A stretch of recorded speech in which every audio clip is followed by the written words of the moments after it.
Electricity has been around forever. People came late to the party. For instance, human beings thought that lightning bolts were a message from God, in which one's dwelling could be set on fire for one's sins. It wasn't until Benjamin Franklin, in the mid-1700s, had his experiments with lightning in which a kite was used during lightning storm. The kite was seized by a lightning bolt and traveled down the string until it hit an iron key, which gave a spark. From that moment on, a lightning rod was put on a house and went down to the earth and grounded the lightning so it became harmless. A little later, in the early 1800s, Volta came up with an early version of a battery. In 1820, Hans Christian Ørsted, a Danish physicist, connected a battery to wire, and almost by mistake, he noticed that a nearby magnet changed direction according to the wire. The electromagnetic effect was upon us. In the 1830s, the scientist Michael Faraday created an electric motor. In the 1860s, James Clerk Maxwell created the mathematical equations in which electromagnetic fields were solved, the Maxwell equations, and the electromagnet wave modern age was born.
I worked for 40 long years, always by Marconi's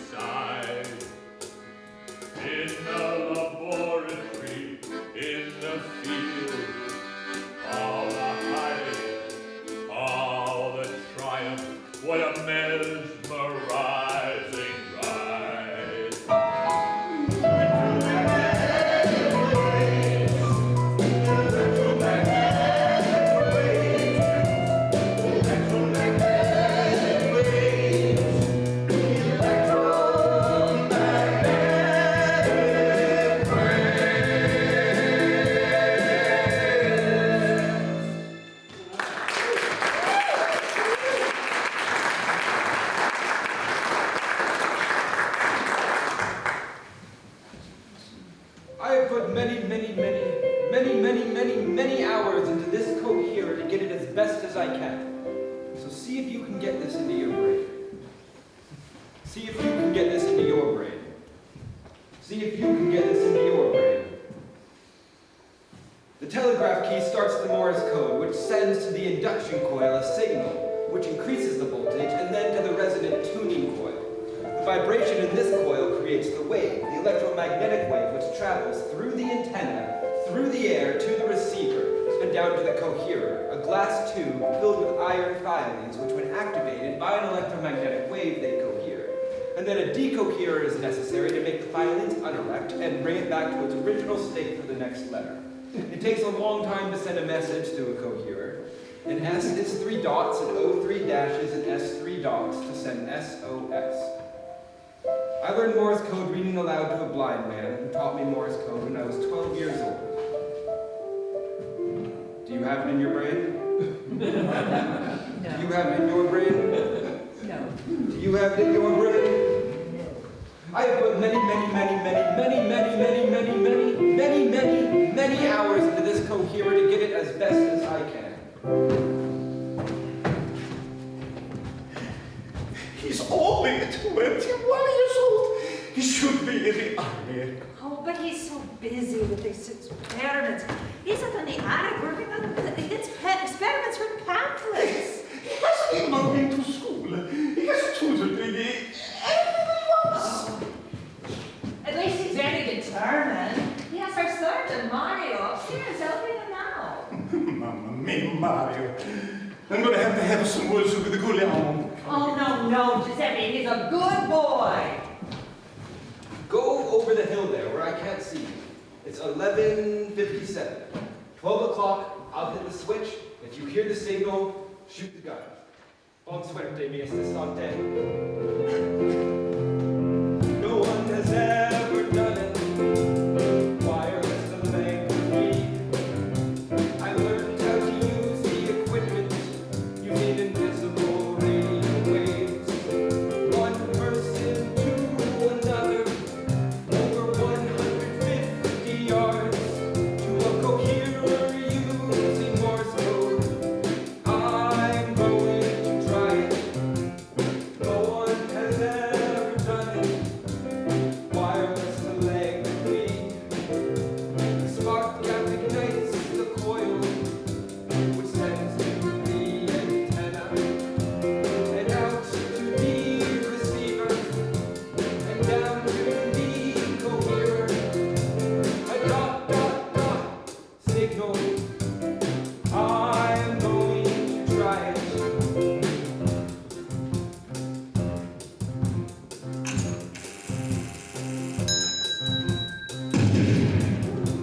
I did it! I did it!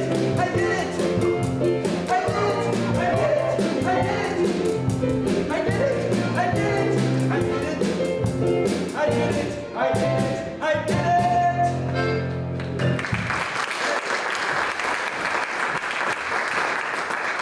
I'm so proud. I'm going to write of my son's experiment to the Italian government. I will accompany my son to London, where he can show my nephew, Mr. Jameson, the electrical engineer. I'm thinking I might write to the Italian government about My nephew, Mr. Jameson, Guglielmo's experiments using Morse code enhances electromagnetic waves. I could write to the Italian. Should I write to the Italian government? Good luck.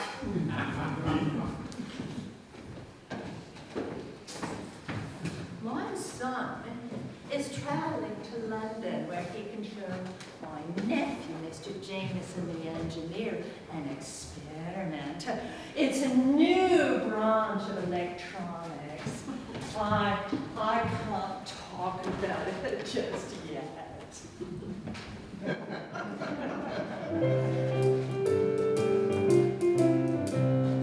Have you ever been on a ship that had a carrier pigeon? I've been on a few. Have you used the carrier pigeon in an emergency? Unfortunately, yes. Did the carrier pigeon make it to shore and you and the crew were safe? Unfortunately, sadly know. The engine was lost at sea and you and the crew were on your own. Luck was with us.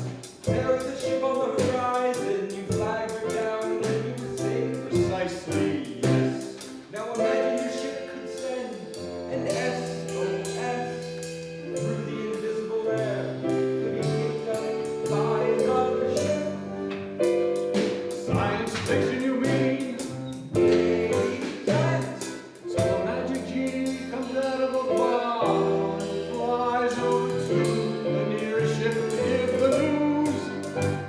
Maybe not a magic genie. Or psychic occultists could betray this alien ship in peril with their mind. Maybe not a magic genie. Or the god of the sea, Neptune, could walk on land and give the English Navy the news. Maybe not Neptune. Maybe science. Maybe a magic genie. Maybe science. Maybe psychic occultists. Maybe science. Maybe Neptune. Maybe science. Maybe science. Maybe science. Maybe science. Maybe science.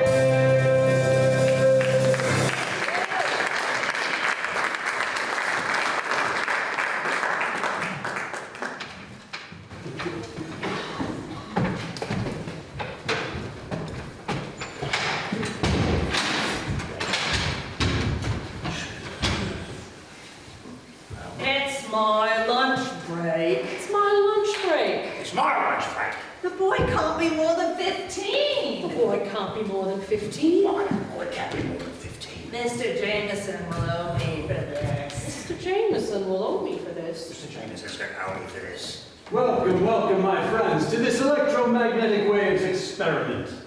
Guglielmo Marconi is my cousin, so please accord him respect, or I'll hear it from my aunt. May I present Mr. Marconi? Thank you.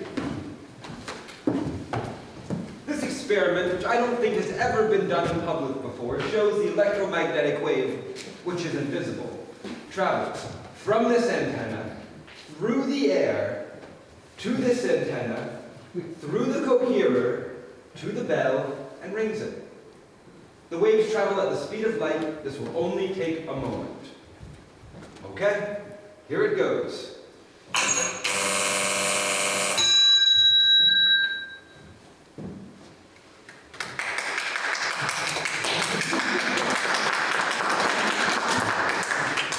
I'm a mechanical engineer. I don't understand this electric mumbo jumbo.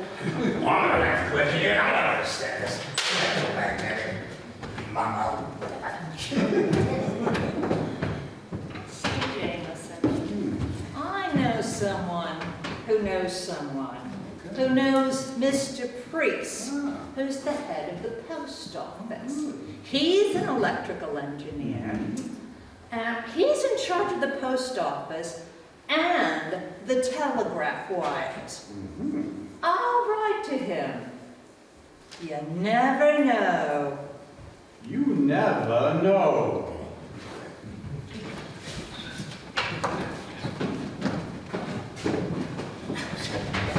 Why don't you just take him out to lunch and let me know if he's in nutcase, because I have far too many physicists trying to bring me down.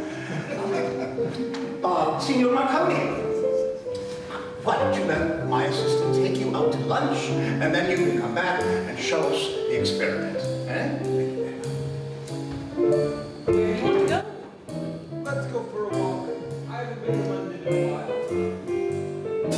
You are going to show us an experiment in electromagnetic waves. How you can communicate with electromagnetic waves. Well, my associate, if you follow it all, you'll be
It was 1896.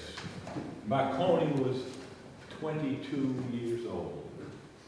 And when you were 22 years old. I was almost 40. George Kemp, a former electrical engineer for the Royal Navy, but now working for the postmaster, Mr. Priest. And he assigned me to be Marconi's assistant in his experiments. Didn't take long before I realized that Marconi did know a lot more about electromagnetic waves than I, and Mr. Priest was happy to have him under his auspice so we could keep an eye on him. Now, Marconi first put a transmitter on the roof of the post office and a receiver on a neighboring roof and tried to send Morse code. After a few weeks, we succeeded. I say we because I was working side by side with Marconi. Next, we went to the English seaside and tried sending from farther and farther distances. It worked for a few miles. Then a German electrical engineer came to visit Mr. Priest.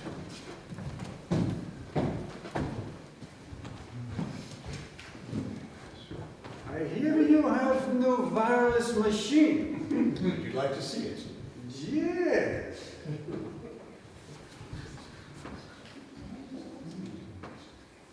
Very interesting. He's only 22.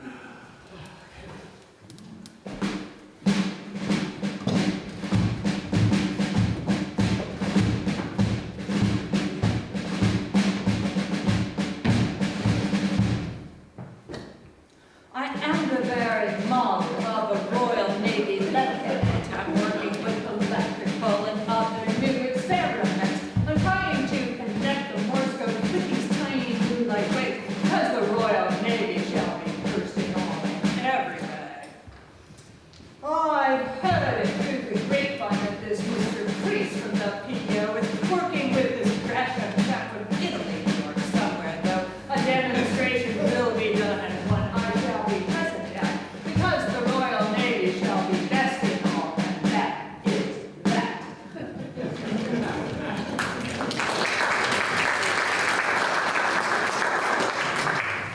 As most of you know, I do not give out praises readily. But Mr. Marconi, Senior Marconi, as young as he is, with our team's help, has taken the electromagnetic wave much further than either Heinrich Hertz or Sir Oliver Lodge, and soon now, the British Navy has also done some experiments. While we're waiting for their results, I'd like to introduce you to Senior Marconi. Thank you, Mr. Priest. And thank you to the British Navy. We now know how to communicate with electromagnetic waves. The question is, how far will the communication through electromagnetic waves take us? How many miles?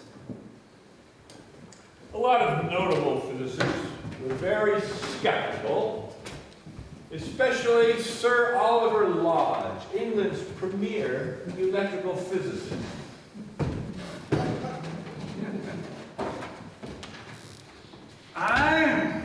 I am going to write a letter to the editor of the London Times. Yes, dear. Why wasn't my experiment featured in the London Times? I, the premier electrical professor in all of England, Professor Oliver Lodge, rather than this schoolboy who's Italian. Yes, dear. Mr. Priest, that idiot, is using that boy. I am a noted physicist who proved that Heinrich Hertz was right. Yes, dear.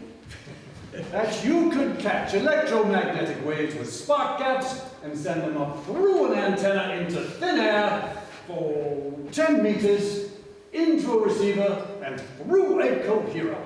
Now that is serious science. Yes, dear. And in that way, I was able to make serious headway into making contact with the dead. Yes, dear.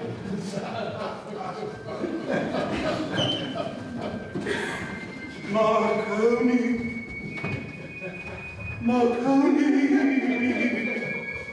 I am a spiritualist.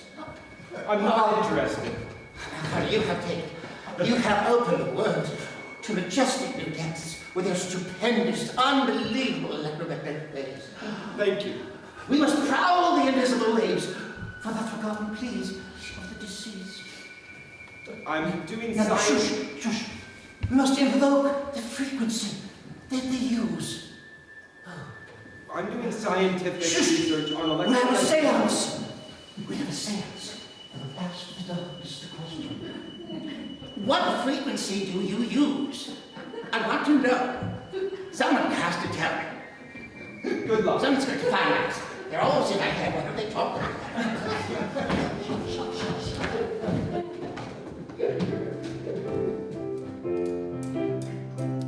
You need to patent your magic box. We know you're under lots of pressure. Mr. Grease, of course, has been very helpful, but he does not get to keep all the treasure. We think you should keep it in the family. Make the patents in your name only. We are, of course, incredibly excited by the times wizard, Guglielmo Marconi. We can raise the money that you need. Of course, Mr. Priest might cause a scene, but it's your special discovery. Let's call it Marconi's wireless telegraphy machine.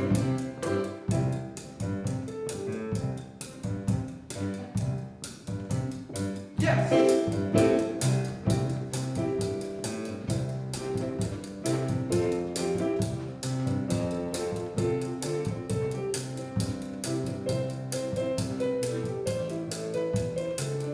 You could be the chairman of the board. And you will be the president. We can raise the money that you need. Of course, Mr. Grace might cause a scene, but it's your special discovery. Let's call it Marconi's wireless telegraphy machine. Let's call it Marconi's wireless telegraphy machine.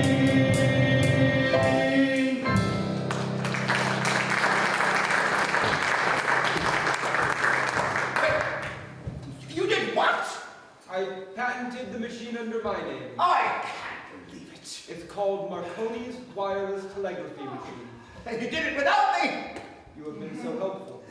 I never did it without my help. You have been so gracious. Oh, and behind my back. I am so grateful.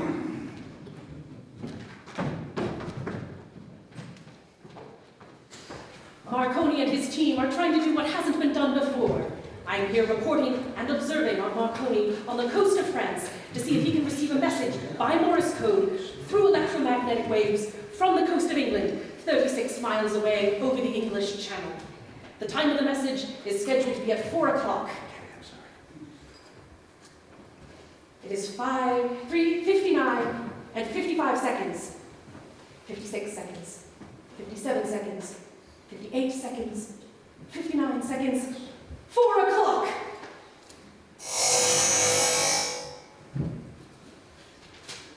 Marconi, the inventor, has shown for the first time the electromagnetic wave floating through the air with the words, "Greetings to France from England through the ether," done with Morse code from the coast of England to the coast of France.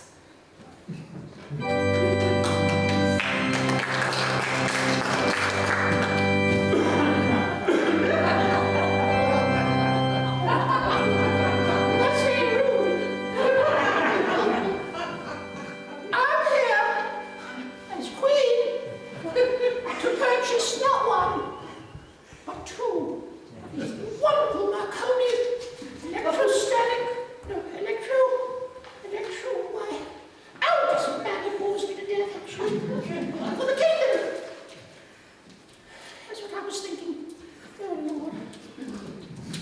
I'd have one on the Albert yacht, you see, because then I would have one at my lovely seaside getaway. And then, if I want to get in touch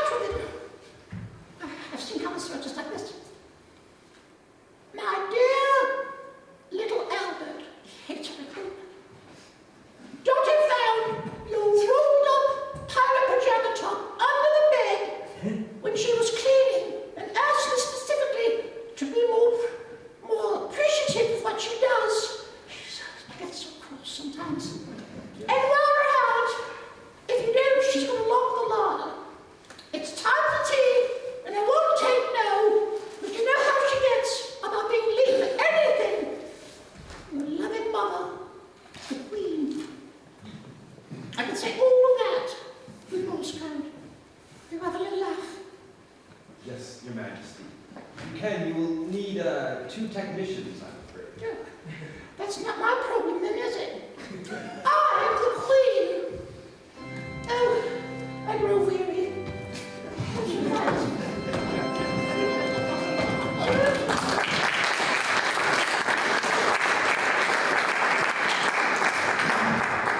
Yes, the Queen Victoria of England did purchase 2 of Marconi's wireless machines.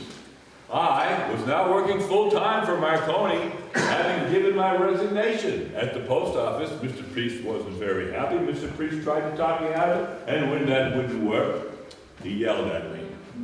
Well, in 1899, Marconi and I sailed to America to participate in America's Cup, the worldwide sailing race.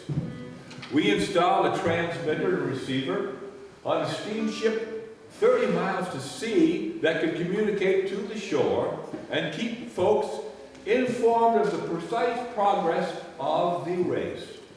Now, we did have competition, however. A Mr. Lee DeForest, American physicist, well, he had tried to start his own wireless company, but he was rather disorganized. However, his interference did help Marconi and I come to understand the problem of tuning.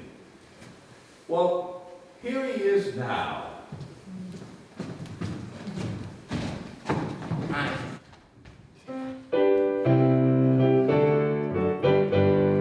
I was the first in Yale Science College, giving a degree in electromagnetic waves. Alright, I'm a loner, but I'm destined for greatness. I applied for a position at Marconi's wireless telegraph, but shoot, didn't break me back. I won't be a loner, 'cause I am destined for greatness. A dodgy businessman said fortunes could be made at the America's Cup, and he hired me to make it happen. Too bad he was younger, but I'm still destined for greatness. And the publishers pressed to back us, and I got busy without too much fuss. Marconi's throne, he will discuss. My name is Lee DeForest. Remember me, you must. Marconi's Morse code signals interfered with mine, so we took turns during the race. Oh, I serve as the dethroner. I am destined for greatness. Another thing, jammed our signal, and I got so frustrated that I threw the damn transmitter off the boat. I'm kind of a joker, but I'm still destined for greatness. I got more patents than Marconi. I'm sure that I'll make millions if I just could get the funds for starting up. So, I'm looking for a donor, 'cause I am destined for greatness. Oh, I am destined for greatness. I'm destined for greatness. I'm so destined for greatness.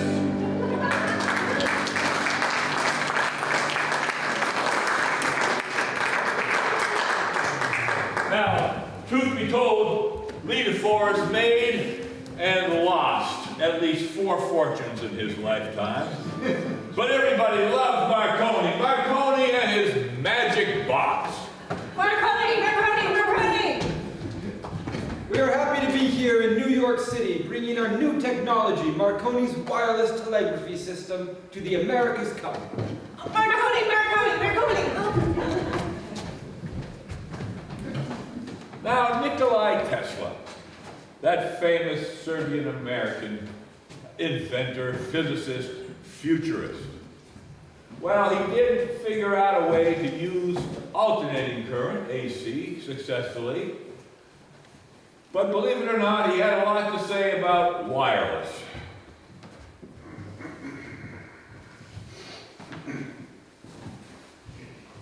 One cannot help admiring the confidence and self-possession of experimenters who put forth carelessly their views and who with what days, not say hours experience with device, venture before scientific societies, apparently unmindful of responsibility of such step, and put forth their imperfect results, opinions hastily formed.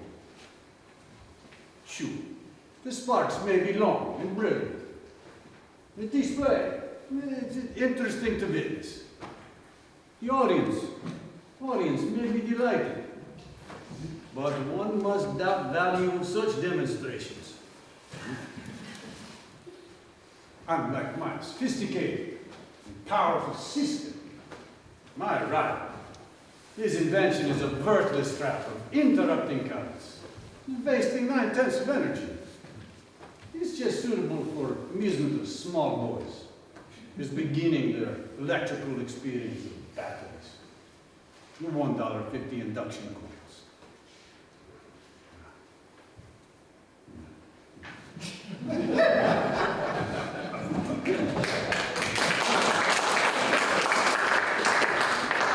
Tesla, America's own and only non-inventing inventor. The scientist of the Delmonico Cafe in the Waldorf Astoria's Palm Garden has been at it again. And this time, news of young Marconi's success in telegraphing through space has fired Tesla to feats heretofore undreamed of.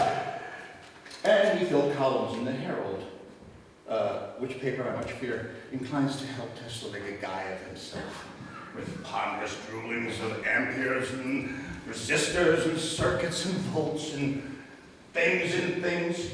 Tesla says he could do anything Marconi does, but of course, he doesn't really do them, and I think that may be because he doesn't want someone to find out how they're done.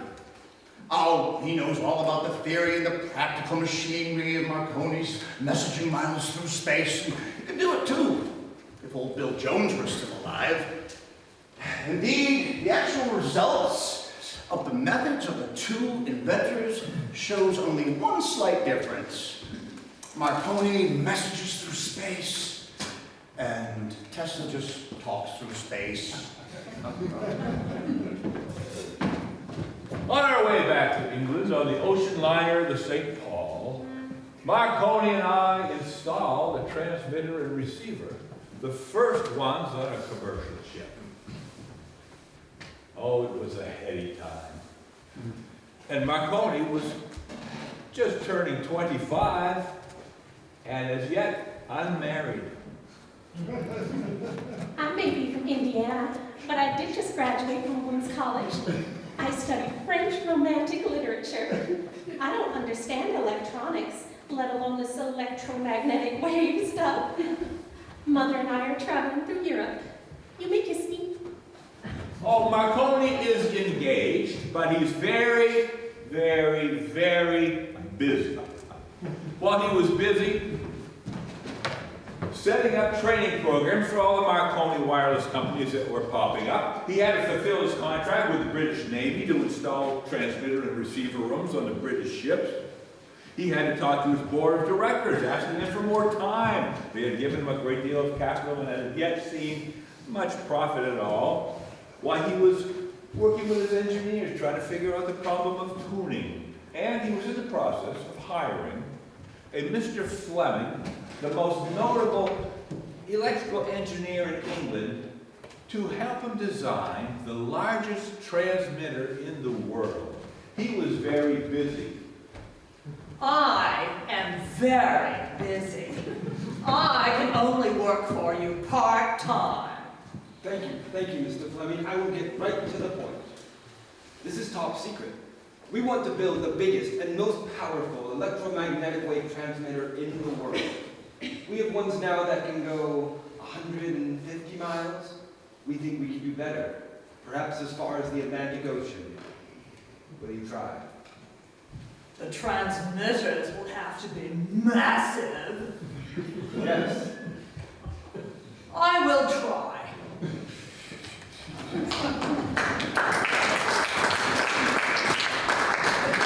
At this point, Marconi was living totally on boats. He sailed to Cape Cod to explored the viability of setting up a transmitter and receiver station there, but decided it was too far from the shores of England. So back he came and helped Mr. Fleming try to design this transmitter. Well, then he got out the maps, and he found in Newfoundland, the easternmost part of Canada, the town of St. John, 500 miles closer to England than Cape Cod. So he wired, using those under-the-ocean cables, the officials there to introduce himself. After all, Marconi's wireless was getting worldwide attention. Well, of course, then he needed to speak with his board of directors.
December 10th, 1901.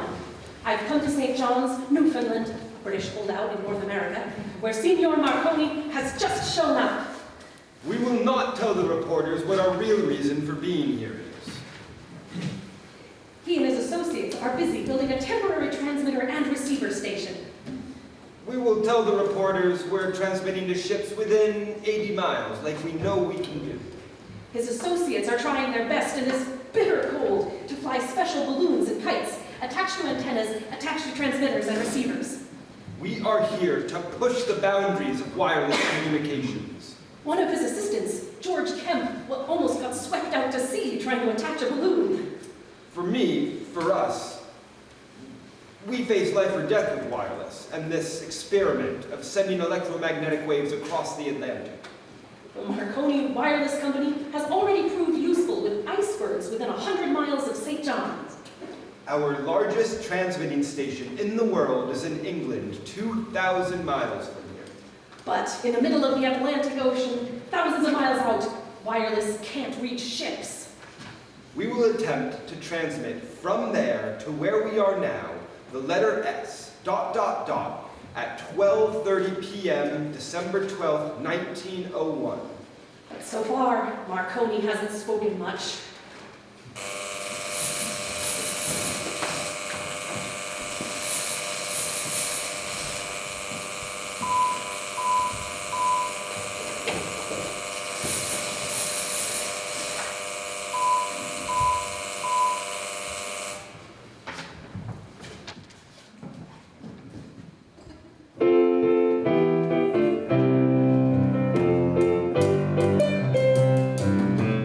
Code S,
cruise liner across the Atlantic.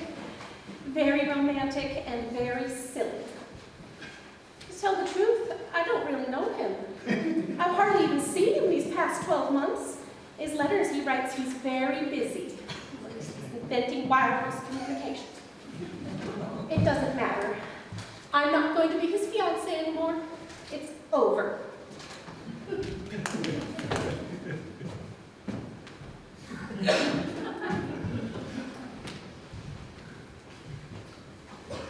It's over. She doesn't want to be my fiancée anymore.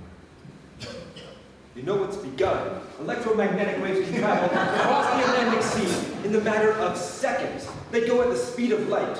And I will prove it on this ship without a shred of doubt. You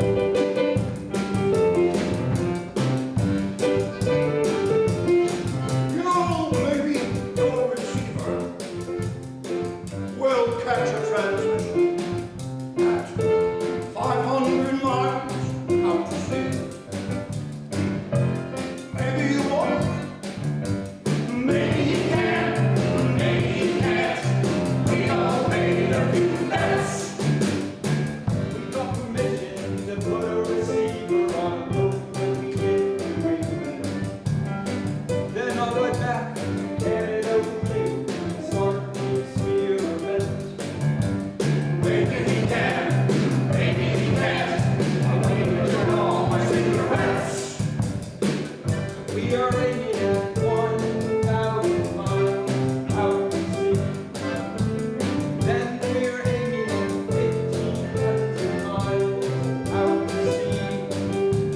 Then 2,000 miles out to sea. Maybe he can. Maybe he can't. Because ways to get debts. We docked our boats in London for 3 weeks.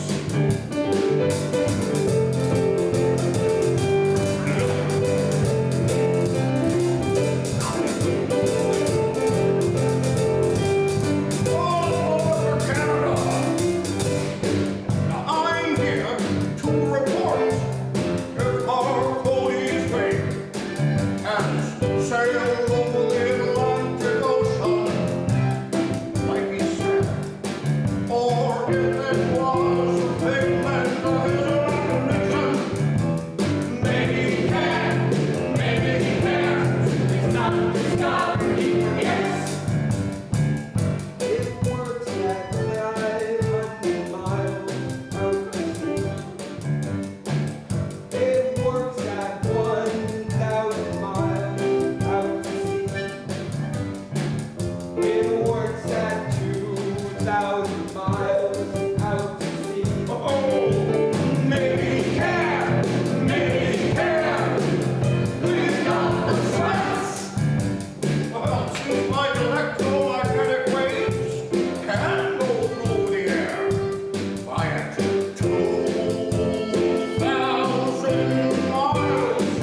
We've seen it with our own 2 eyes. He can, he can, he can. We've got the sweats. Oh, yeah, we got the sweats.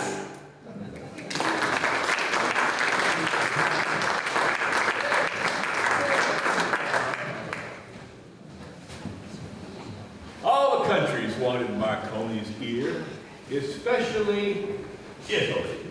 So Marconi hired his old friend Solari, the Italian electrical engineer, to help him explain Marconi's wireless to Italy. Well, he also sent Solari to Germany to explain the technology. Unfortunately, the Germans did not like the message. We have our own wireless company. We don't need Marconi's wireless telegraph company. Except for businesses. But you'll see. Marconi's machine is like an apple. You need an apple seed to grow. Your company is like a blackberry. It's an inferior fruit. Not as good as Marconi's wireless telegraphy company. Wouldn't you say?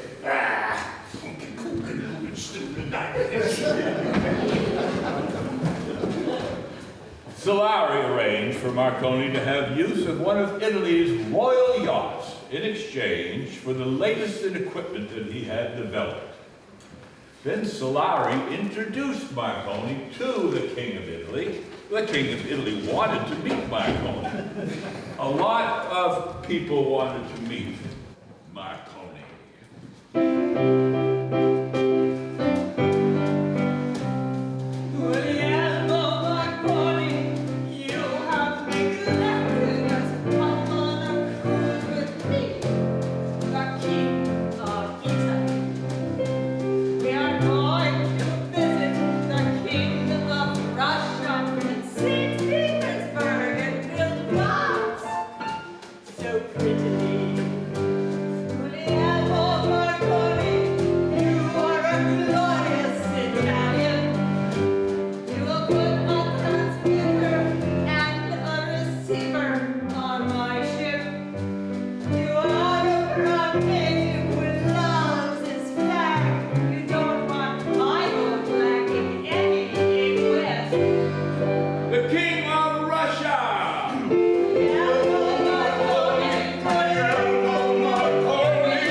November 1902, when Marconi and I sailed from England to Glass Bay, Cape Breton, Canada, and installed a temporary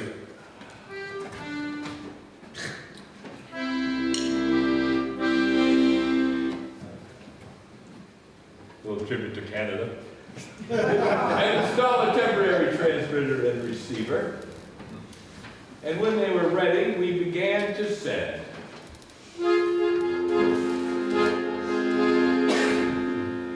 But all we got was static. Static on our side, static on their side.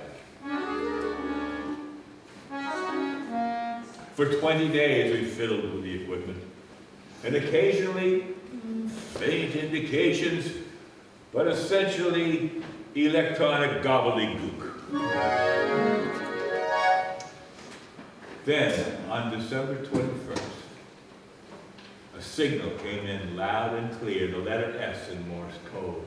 The tuning was clear on our side and clear on their side. Marconi's body went from nervousness to complete relaxation as he tapped that lever. His confidence and concentration were piercing.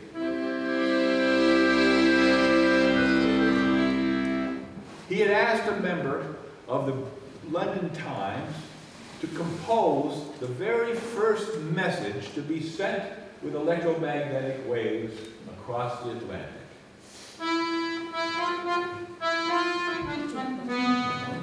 It read, "Being present at Marconi's Canadian station, have honor to transmit with electromagnetic waves greetings to England and Italy."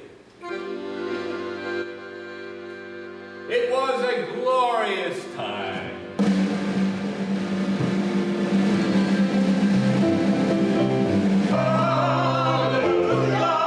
I don't know how, but wireless can go across the earth. Hallelujah! We know how to transmit an electromagnetic wave. Hallelujah! We know how to receive an electromagnetic wave. Hallelujah! An electromagnetic wave can carry Morse code. Hallelujah! We are tuning in on the frequency. Hallelujah! There's a lot to learn, but hallelujah! Hallelujah! The modern world is here. The modern world is here. Modern world is here. Hallelujah!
Fly the antenna twice as high.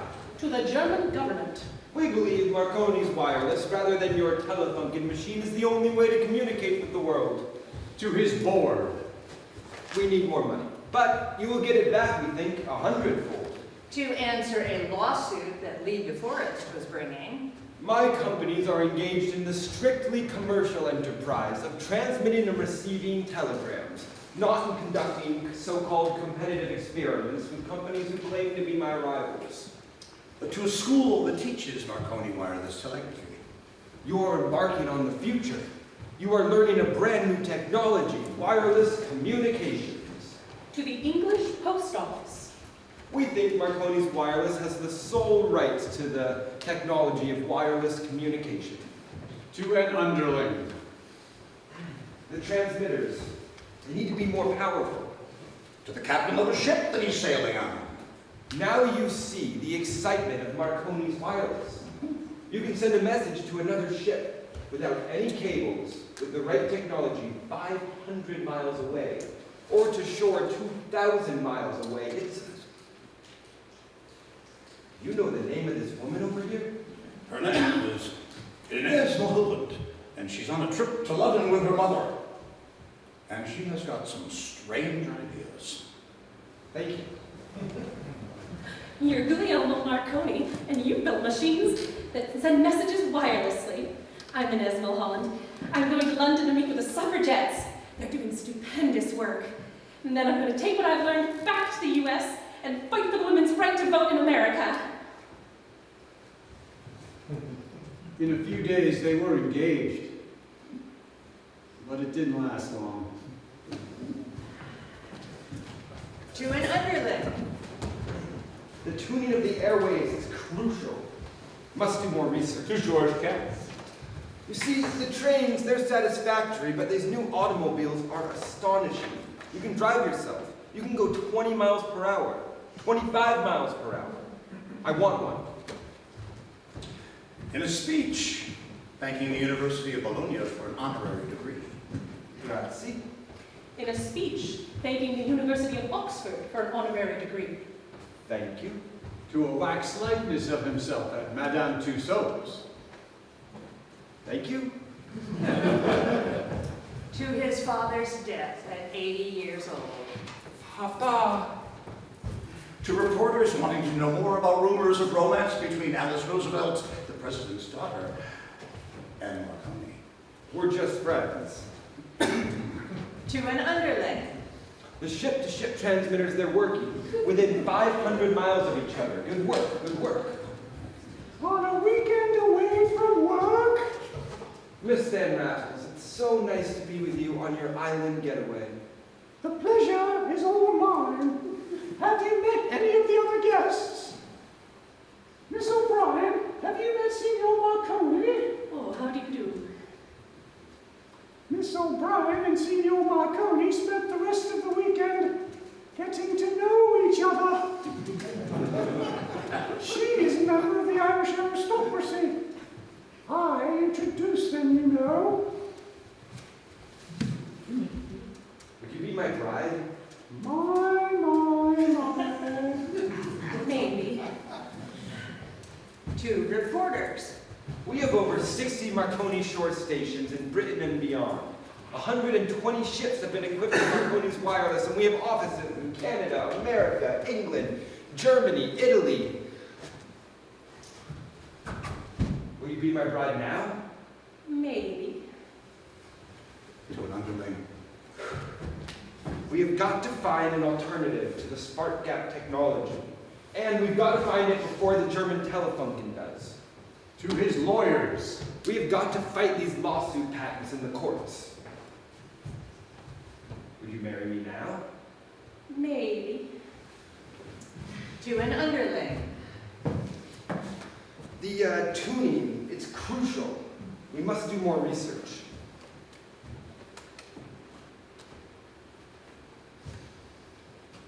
Yes. Excuse me? I said yes.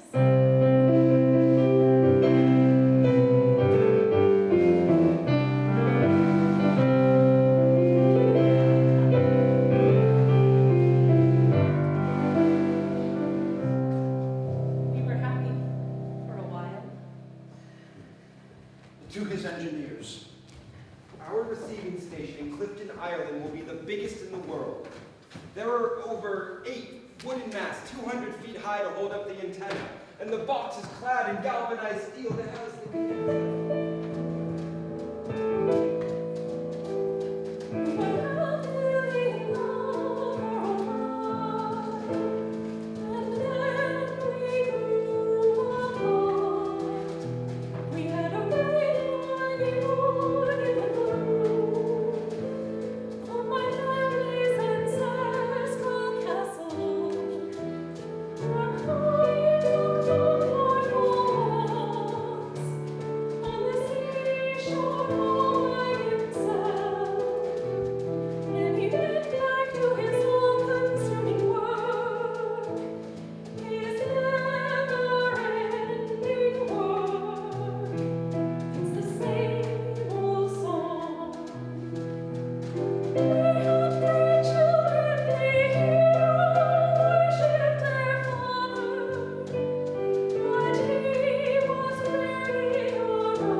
In 1908, the combination of Morse code and electromagnetic waves was still relatively new.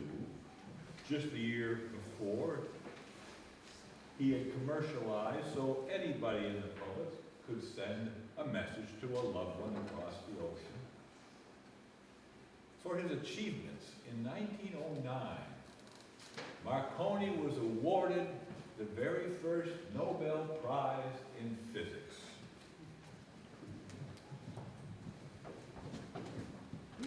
I have a confession to make. I only know part of what an electromagnetic wave does. I don't know how or why an electromagnetic wave works. I'm not a scientist, I'm not an engineer.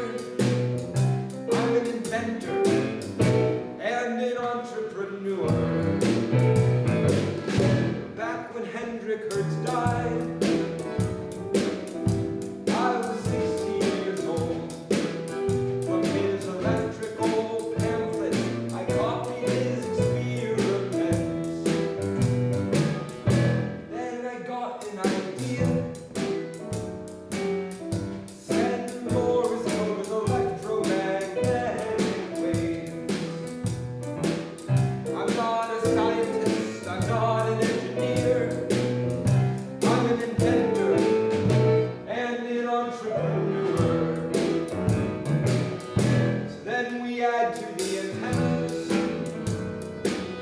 We build them higher off the ground. Sometimes using kites. Until electromagnetic waves could reach a couple miles, then 100 miles, now 1,000 miles. I'm not a scientist, I'm not an engineer. I'm an inventor and an entrepreneur. Now we have gone commercial. You can send your loved ones a cherished message with Marconi's wireless telegraph machine across the Atlantic Ocean. I'm not a scientist, I'm not an engineer. I'm an inventor and an entrepreneur. I'm not a scientist, I'm not an engineer. I'm an inventor and an entrepreneur.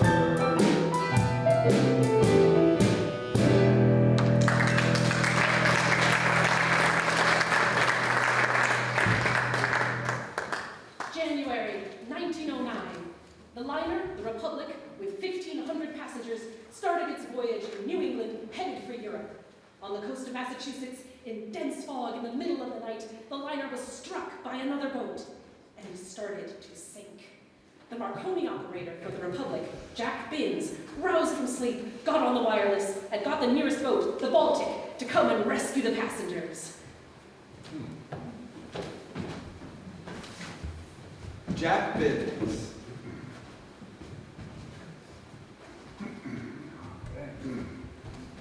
When daylight broke the next morning, it was a Sunday, there was one of the greatest concourses of ships ever seen on the high seas.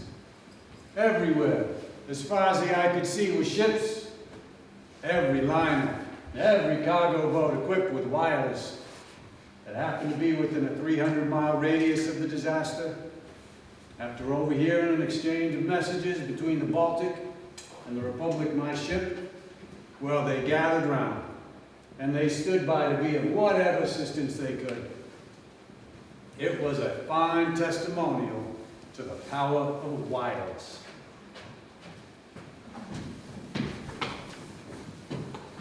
April 18th, 1912. On its maiden voyage, the huge luxury liner, the Titanic, hit an iceberg and started to sink. The Titanic had a brand new Marconi system on board, and the Marconi technicians started to send out wireless signals, SOS. 1,400 perished before any ships got there, but 700 souls were saved. Without Marconi's wireless system, all the souls would have been lost. Marconi just happened to be in New York City when the ship with all the rescued passengers pulled in. Marconi was at a dinner party in Nez Mill, Holland. His former fiancée was there too. They went together down to the wharves where the ships were docked.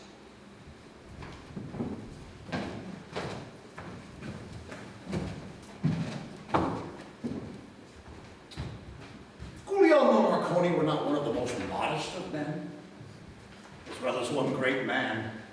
We would have heard something, possibly much, from him about the emotions he must have felt when he went down to the wharf and saw hundreds after hundreds, survivors of the Titanic, every one of whom owed life itself to his knowledge as a scientist and his genius as an inventor. Since the beginning of his career, Marconi worked hard. And if you were lucky enough to work for him, you worked hard too. Now I know of 2 Jewish gentlemen who worked for Marconi. It didn't seem to me that he cared about such things, but the taint was to come.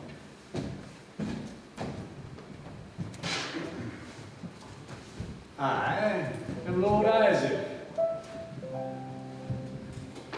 I ran the business side of Marconi's Wireless from 1910 to 24.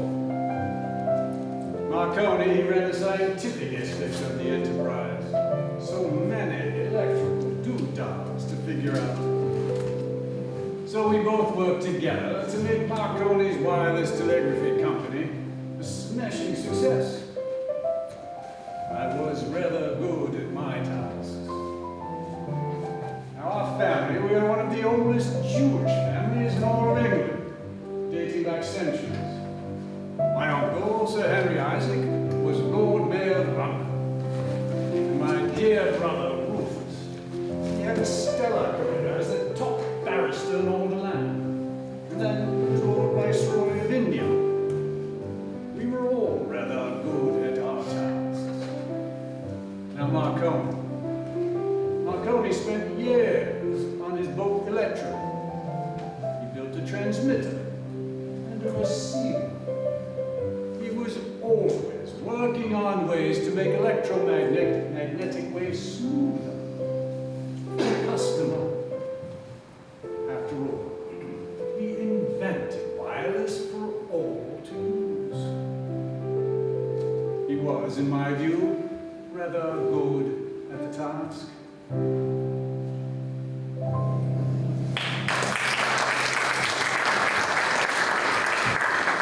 And this.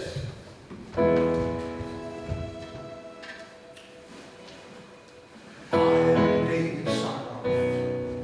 I was the first head of NBC, National Broadcast Company. Before that, I created the RCA, Radio Corporation of America. It was a big corporation that grew from a much smaller wireless company, the American Marconi Wireless Telegraph Company of New York. Before that, I was a commercial manager in the growing technology world. Before that, I was a 15-year-old office boy in the new electric industry of America. Before that, I was a very hungry kid, surviving on the east side. And before that, I was just a little child, leaving Mother Russia and the hopelessness. I knew what they were saying was true, and I dreamed of this wireless company, the American Marconi Wireless Telegraph Company of New York. I loved Marconi. When I was moving up, I would be by his side and fetch him anything he wanted when he came to town. I was the wireless operator when the Titanic sank. And I was able to sing and coordinate so many boats that night. And then in 1915, I had another idea. A radio station that played music and news. And so began Radio Corporation of America. And before that, I was a Jew. Synagogue and Torah. And I was always a human being. Marconi and I became such great allies in the electric industry, and we both loved the American Marconi Wireless Telegraph Company of New York. I am David Sarnoff.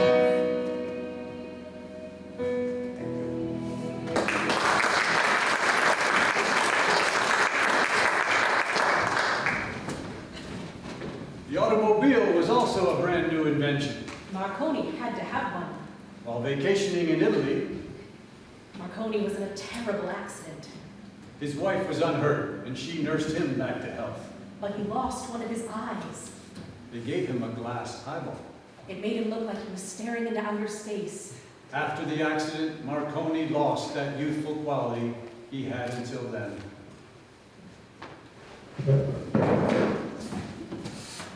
The rules say that I, the King of Italy, cannot name someone a senator for life until they become 40 years old. Well, Marconi is now 40 years old. This rule is as old as Roman times. I will give Marconi the Medal of Senator for Life as a great Italian inventor and patriot. Maybe now he will come and live in Rome. We can only hope.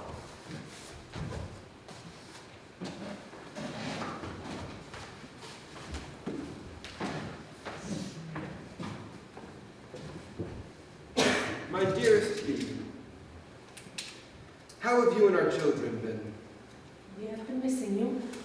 Well, as you know, I have been in Rome since the war started, working with the Italian government on diplomatic relations.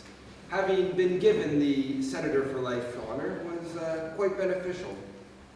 Oh, and by the way, my old friend Inez Milholland, she's in Rome, reporting on the war. Oh, really? She misses her husband terribly. So, me and my compatriot, Denunziato, the poet and playwright, he is keeping her company with me. I can't believe this.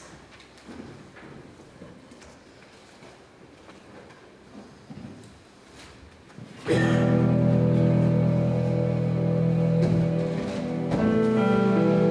brave men are fighting this stupid war. Marconi, lei è bellissima. Denunziato is a playwright and a poet, and a politician and a patriot, and a fighter. Very, very famous in Rome. I want to feel the fire of war so I can report it to the little old lady sitting in her kitchen in Pittsburgh, Pennsylvania. Sei così bella, piena di sentimento. I am playing the scientist in this war-torn trio, in this melodrama playing out in Italy.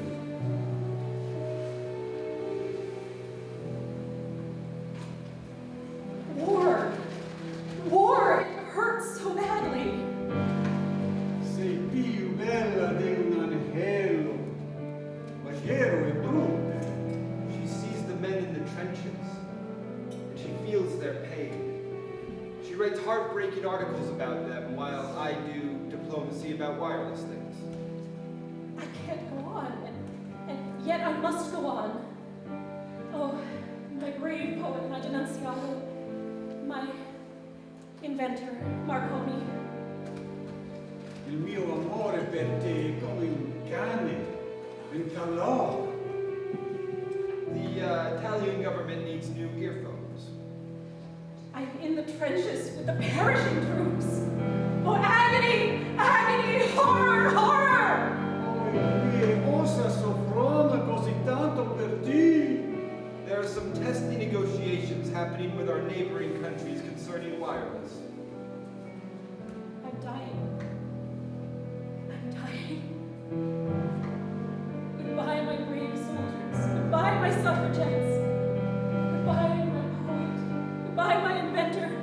Goodbye, cruel world. Perhaps I'll see you in another lifetime.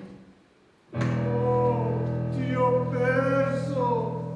Oh, il cuore sta per scoppiare.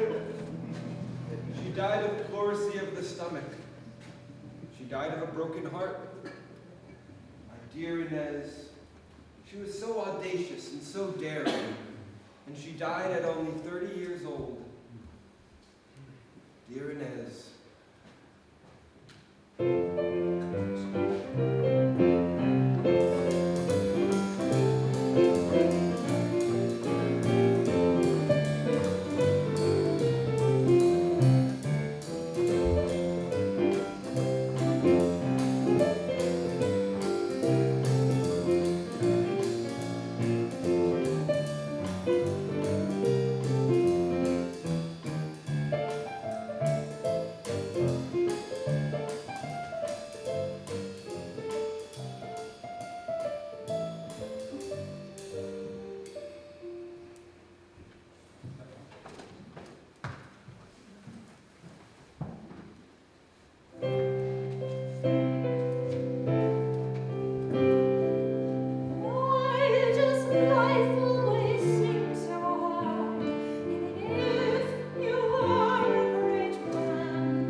still a major company in the world.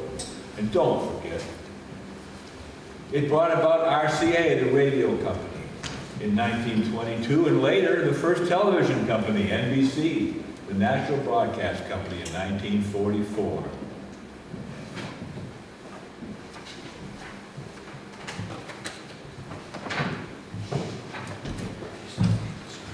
We were working with long waves, but now short waves have proven much better. Radio and direction and radio velocity. Radar. You see, this was the new technology in the 1920s for warfare. And my old office boy, David Sarnoff, spearheaded RCA and brought radio to every household in the world. Very good. You have brought great dignity to our country. Wireless technology has no boundaries. Marconi, posso presentarti Mussolini? Sì, I, Mussolini, have created a new political fascism. We are the future. We are here to stay. Would you be the science program head in 1923? Perhaps. Ah! Yes. Very good, very good. You will be fascism. We can't let you go. Viva Italia! Viva Italia! You have brought greatness to our country. We will make everything work right. Come join us for the revolution. The trains will run like clockwork. Be a fascist, be a fascist, be a fascista.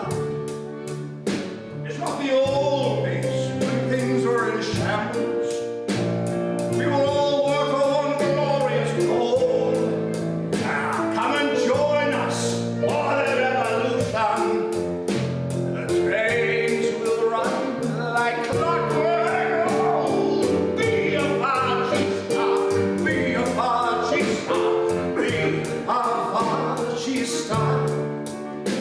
It's the merging of state and corporation. You build your business on the backs of the state. Come and join us for the revolution. Trains will run like clockwork. Oh, be a fascista, be a fascista, be a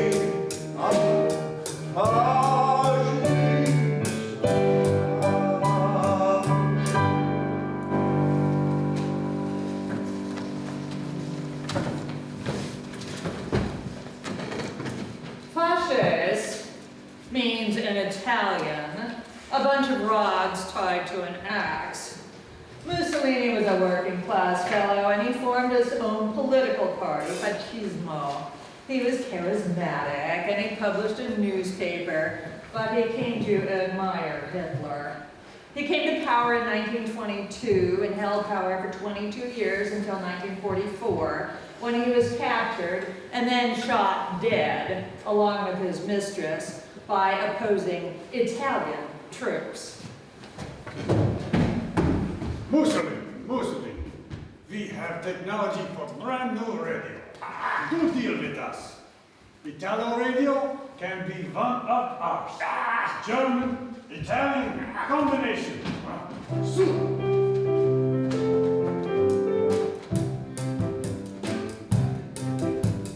Mussolini can make the trains go on time. I'll go back to Italy to live. For my daughter's sake, I will make this my dwelling. I will come back to Italy to live.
My associates are telling me you are not interested in being the head man. Not yet. I am interested, of course. However, my businesses are the best in the world. Why should I listen to the Germans? Anyway, you will become my cheese ma. I will put you in charge of all things wireless, including the new radio. The first radio station in the world, WKAP, out of New York City. The first radio station in Britain, the BBC out of London. The first radio station in Germany, the Wusterhausen out of Berlin. The first radio station in Italy. The brand new wireless radio. You can tune in to hear people speak. It's the brand new wireless radio. You can tune in to hear instruments play. It's the next step in the wireless revolution. The brand new wireless radio. Marconi's next marvelous breakthrough. The brand new wireless radio. It can be yours for $50. That's the thing of the wireless revolution. It's the next step in the wireless revolution.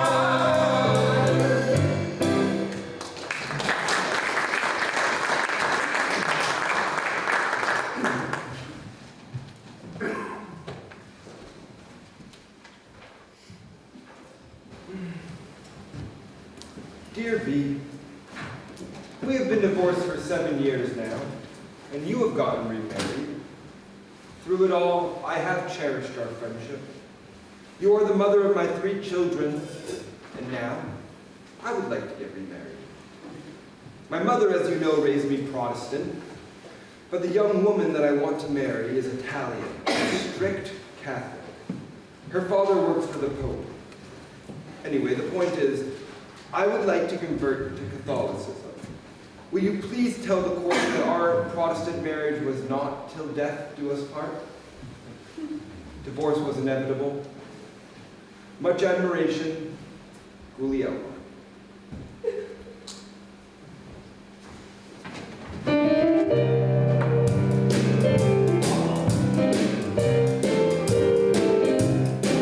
Now people call me Gucci, which means leader.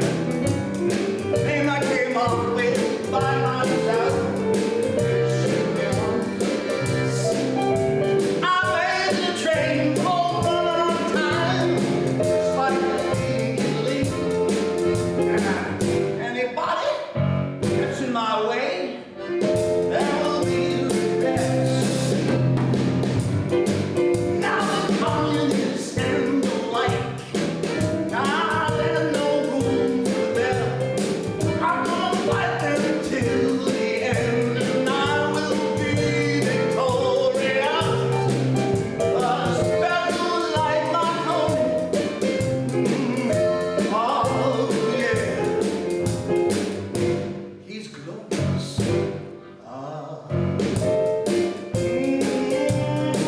Now I made my team exist. I will die for Jesus. The USA and Great Britain are gonna show me some respect. Especially with Marconi by my side, he's gonna speak for me.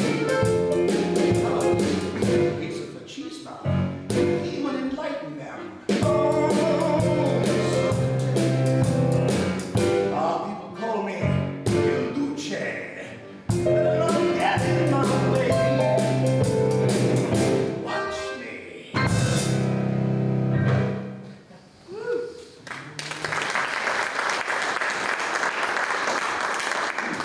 I would like to introduce you to my new bride, Maria Christina.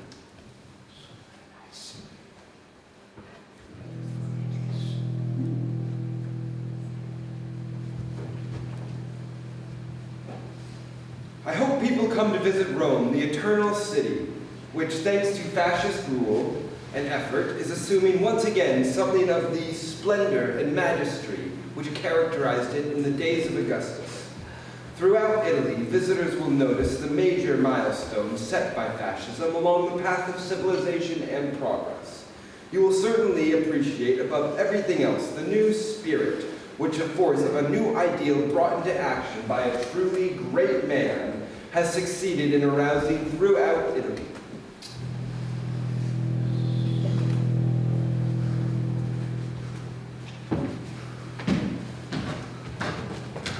Il dottore?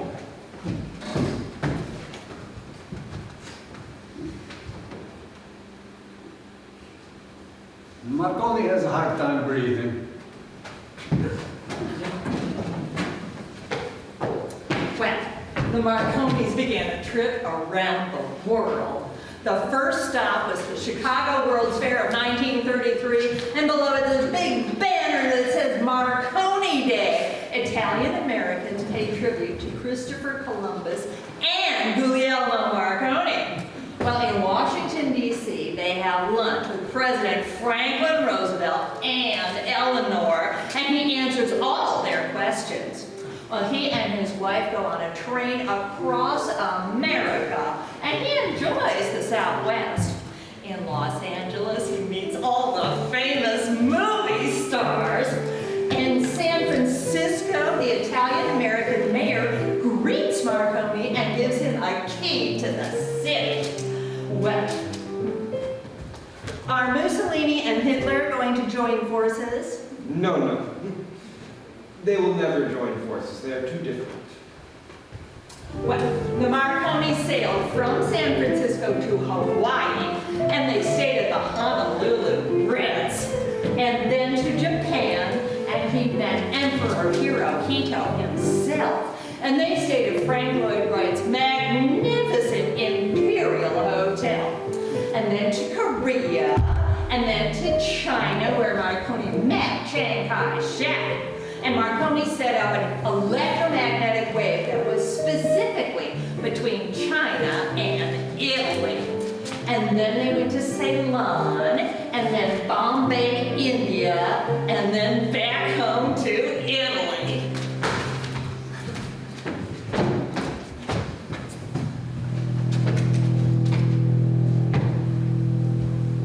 Machismo. It's very popular around the world. It's not. America really likes it. Oh, yes.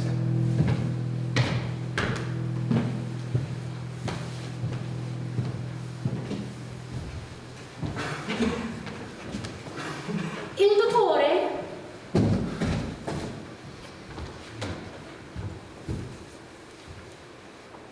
Marconi has a pretty mild heart attack.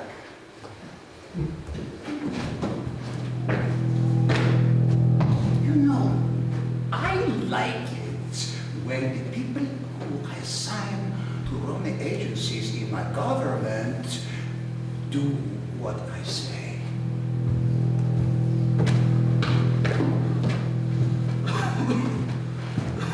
Il dottore?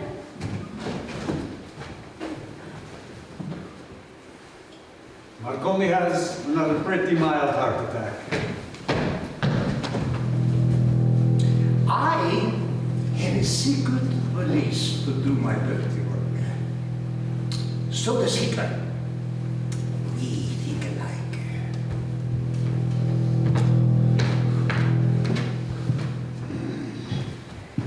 Il dottore?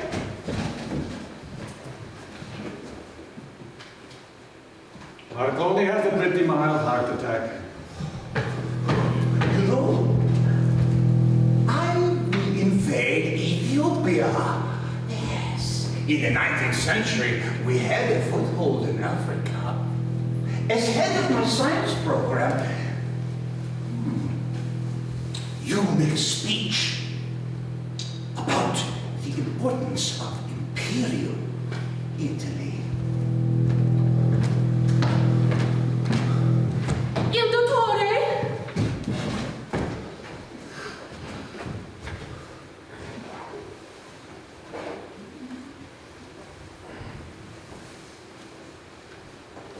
Marconi has another mild heart attack.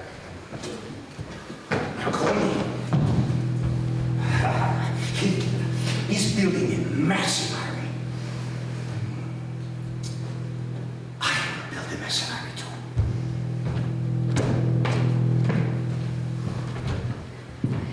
Il dottore!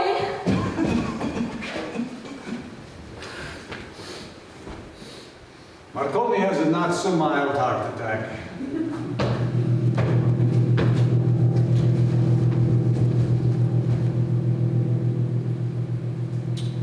Hitler dislikes the Jews.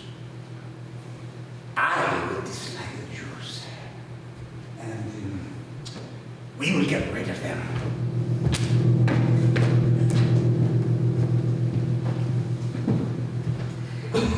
Il dottore!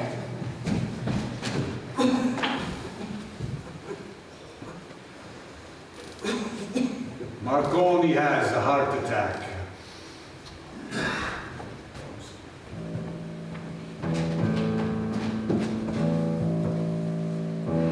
I'm going to die today. My heart is broken.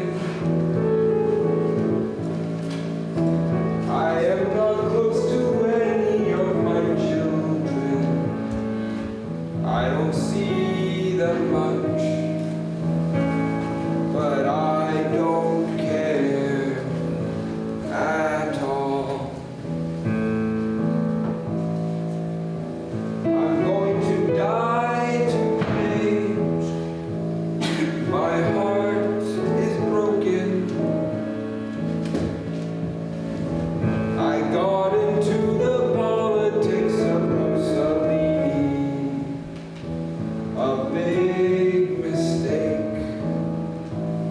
But I don't care at all. My life is over, but electromagnetic waves have just begun. My life is tainted, but electromagnetic waves have just begun. I'm going to die today. My heart is broken. Fascism is the obedience to one. Mussolini is a gangster, but I don't care at all. Going to die today. My heart is broken, but I figured out how to communicate worldwide with electromagnetic waves. But I don't care anymore at all. I don't care at all. I don't care. I don't care.